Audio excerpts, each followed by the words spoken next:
Hello everyone, कैसे हैं आप सब। तो आज का ये व्लॉग है रुद्रांश के बर्थडे का व्लॉग। इससे पहले वाले व्लॉग में मैंने आपके साथ शेयर किया था कि इसके बर्थडे से पहले मैं सारी चीज़ों की कैसे तैयारी करती हूँ, क्योंकि लगभग 25 से 30 लोगों का खाना पीना हो जाता है। तो उसके लिए मैं चीज़ों को कैसे मैनेज करती हूँ और किस तरह से सारी तैयारियाँ करती हूँ। तो इससे पहले वाले व्लॉग में वो सब शेयर मैं आपके साथ कर चुकी हूँ। और आज के दिन ना सबसे पहले उठकर सफाई करने के बाद ना मैं किचन में जब नहा कर आती हूँ तो सबसे पहले मैं मैदा लगाती हूँ, क्योंकि अगर मुझे भटूरे बनाने होते हैं ना तो मैं सबसे पहले किचन में आकर ना मैदा लगाती हूँ, क्योंकि मैदा को ना थोड़ा सा फर्मेंट होने में टाइम जाता है।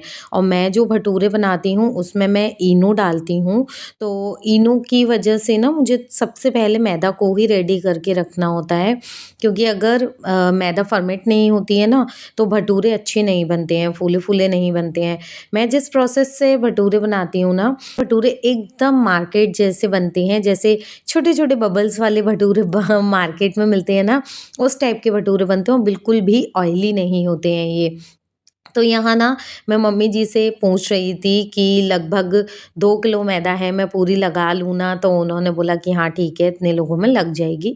और भी साथ में चीज़ें थीं तो 2 किलो मैदा और इनफ़ थी, मतलब इतने लोगों के लिए। तो यहाँ ना मैंने मैदा में डाला है नमक और पिसी हुई चीनी और इनो के 2 सैशे।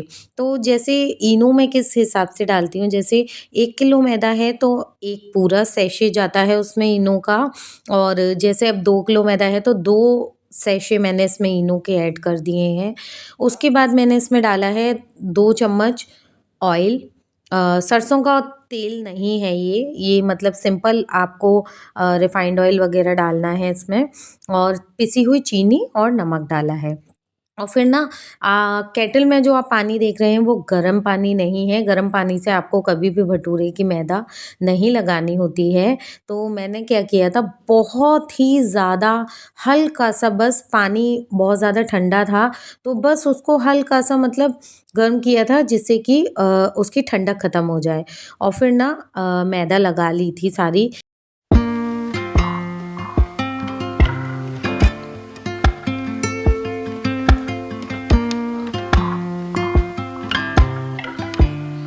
इस तरह से ना मैं जब भी मैदा लगाती हूँ भटूरों की, तो उसे अच्छे से हथेली से प्रेस कर कर के गूँथ लेती हूँ। और फिर ना गूँथने के बाद ना उसको मैं इस तरह से एक गीले कपड़े से ढक कर रख देती हूँ। तो इस तरह से पैक करके रखने से ना 2 घंटे में मैदा, 2 से 3 घंटे में अच्छे से फर्मेंट हो जाती है। तो यहाँ भटूरों की मैदा लगा दी थी, फिर उसके बाद मुझे बनाने थे हक्का नूडल्स। तो देखिए नूडल्स अब इतने सारे लोगों के लिए मुझे इकट्ठे बनाने थे, लगभग 1.5 किलो नूडल्स थे मेरे पास। तो उसके लिए ना मेरे पास घर में इतना बड़ा बर्तन अवेलेबल नहीं हो पाता है। तो मैं क्या करती हूँ, जैसे कढ़ाई में ना सारी वेजीज़ को मैं पहले अच्छे से सौते कर लेती हूँ। उसके बाद ना उसमें जो मसाला डालना होता है, जैसे हक्का नूडल का और स्पाइसी वाला थोड़ा चाउमीन का मसाला और थोड़ा-सा विनेगर और सोया सॉस मैं कढ़ाई में वेजीज़ में डाल देती हूँ। बाकी ना यहाँ जो नूडल्स हैं ना मैं एक बड़े से परात में निकाल लेती हूँ। और ये ना काफ़ी खिले-खिले बनते हैं इस तरह से। अब जैसे देखिए हर किसी के पास ना घर में बहुत बड़े-बड़े बर्तन नहीं होते हैं, तो हम इस तरह से भी ना काम कर सकते हैं। तो ये देखिए, यहाँ ना मैंने सब्जियों को सौते कर लिया था, फिर ये जो नूडल्स हैं ना इन पर सारी सब्ज़ी निकाल ली मैंने। और अब ना मैं इसको हाथ से अच्छे से मिक्स कर लूँगी, जिससे कि ना सारा मसाला और सारा जो सोया सॉस, विनेगर वग़ैरह है ना, अच्छे से इसमें मिक्स हो जाए नूडल्स में। और ये देखिए, घर में ना कोई भी ग्लव्स पहनकर काम नहीं करता है, तो मैंने भी ना नॉर्मली हाथ से मतलब इनको मिक्स कर लिया था, क्योंकि स्पून और किसी फ़ोर्क की हेल्प से भी ना ये काम नहीं हो पाता है। बहुत ज़्यादा नूडल्स थे, देखिए थोड़ी चीज़ जब आप बनाते हैं ना, तो उसको आप किसी भी तरह तैयार कर सकते हो।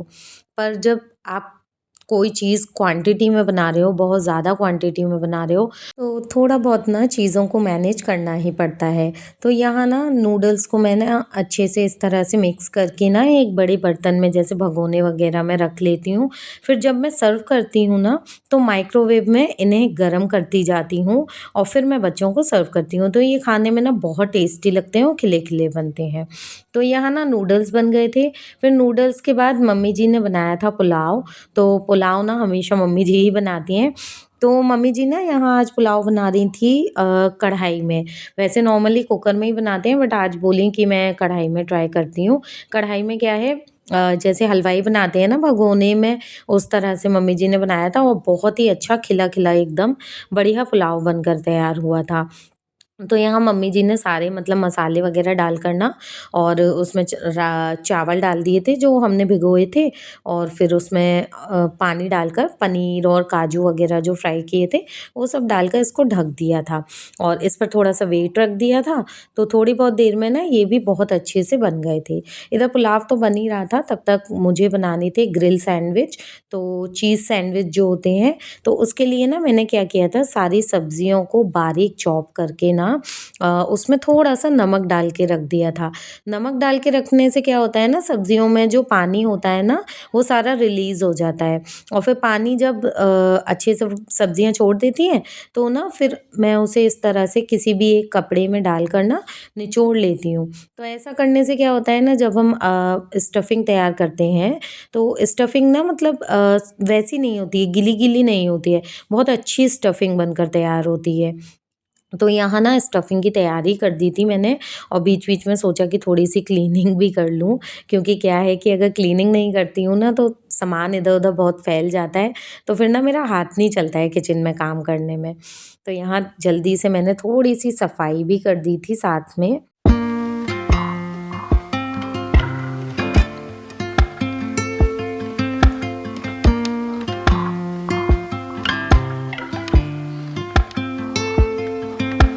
फिर किचन की क्लीनिंग कर दी थी, तब तक ना मम्मी जी भी फ्री थीं, तो मम्मी जी और मैंने बैठकर ना भटूरों की जो लोइयाँ थी ना, वो बना ली थी। उससे क्या होता है ना, जब हमें भटूरे सेकने होते हैं ना, उस टाइम लोइयाँ करने से ना भटूरों में बहुत टाइम भी लग जाता है, और जो भटूरे मैं बनाती हूँ ना इनो वाले, तो उनकी लोई अगर आप 1 घंटे पहले बनाकर रख दोगे ना, तो आपके जो भटूरे हैं ना, वो बहुत ही बढ़िया बनेंगे।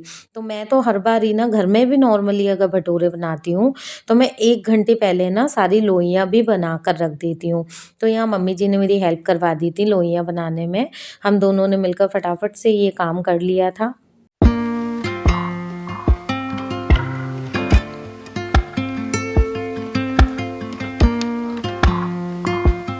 और इधर ना रुद्रांश और उसके पापा जा रहे थे मार्केट, क्योंकि उन दोनों को केक लेने के लिए जाना था। तो बस रुद्रांश भी नहा लिया था।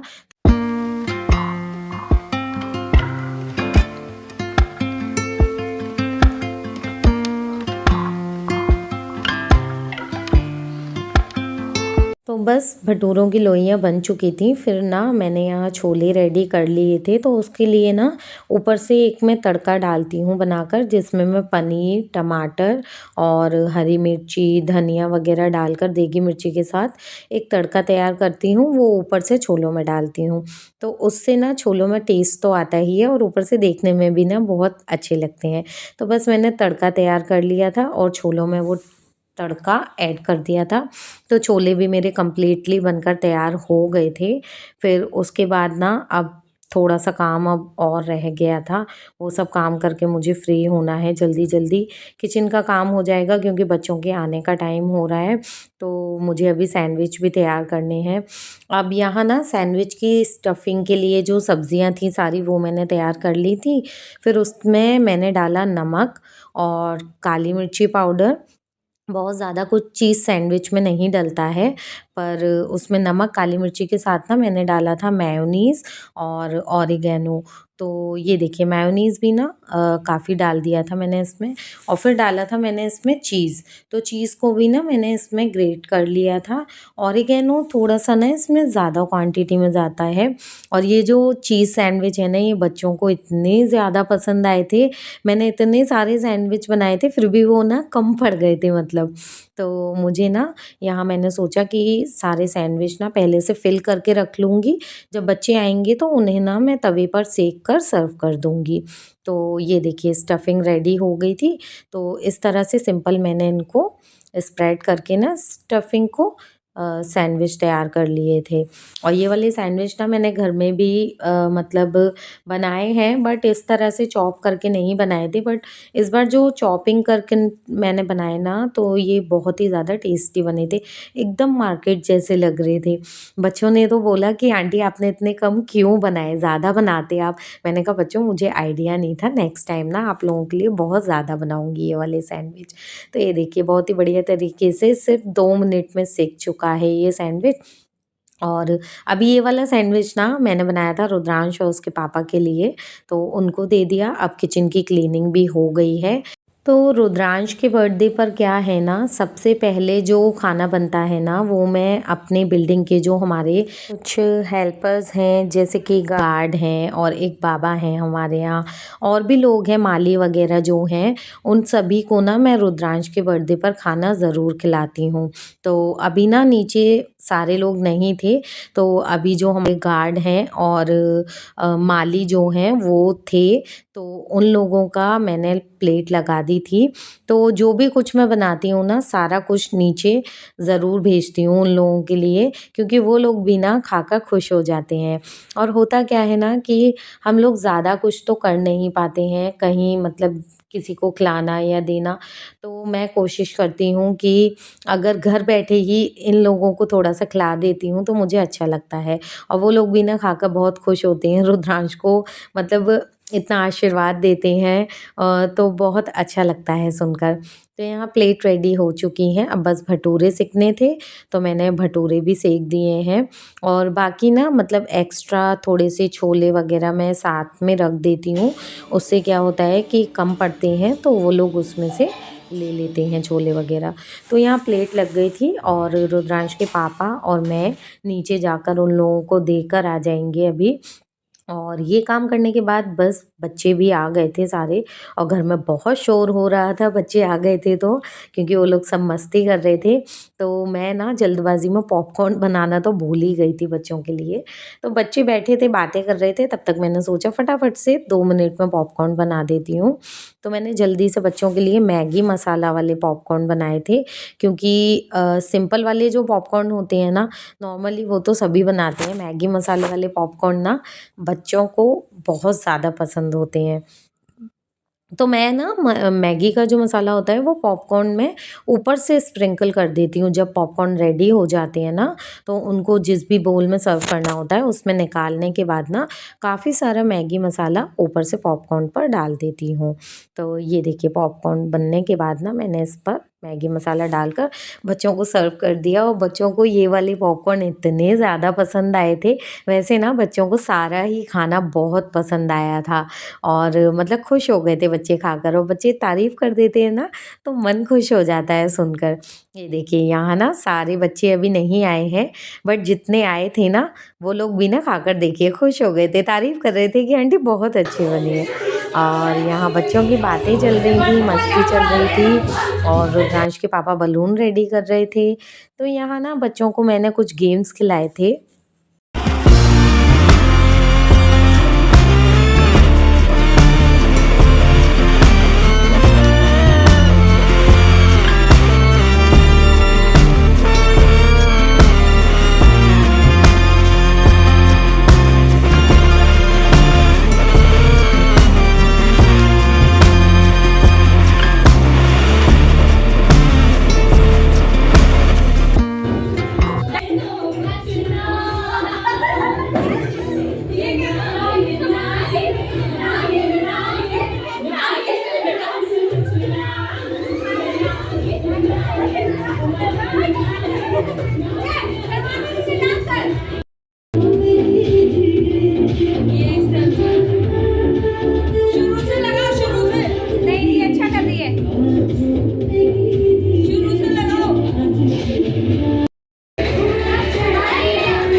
फिर उसके बाद ना मैंने बच्चों को खिलाया था स्टैचू डांस वाला गेम। तो उसमें ना बच्चों को मतलब सॉन्ग पर डांस करना था और जैसे ही सॉन्ग स्टॉप होता था तो बच्चों को ना एकदम से स्टैचू बन जाना था। फिर उसके बाद बच्चों ने खिलाया म्यूज़िकल चेयर और बहुत ज़्यादा मज़ा किया।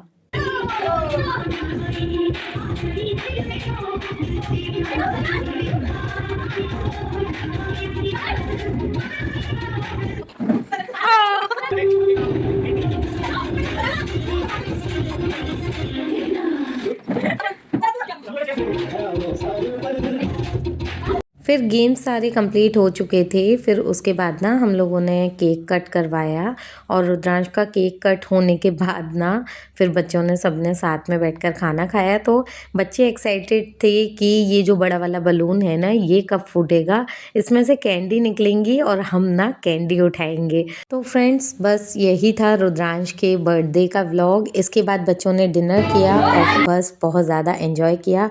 बहुत ज़्यादा काम था, इसके बाद मैंने अपने घर के सारे काम निपटाए, बच्चों को रिटर्न गिफ्ट्स दे दिए थे और रिटर्न गिफ्ट्स लेने के बाद बच्चे बहुत ज़्यादा हैप्पी थे। तो अगर आपको ये व्लॉग पसंद आया हो तो प्लीज़ मेरे चैनल को सब्सक्राइब ज़रूर करिएगा और वीडियो को लाइक करना मत भूलिएगा।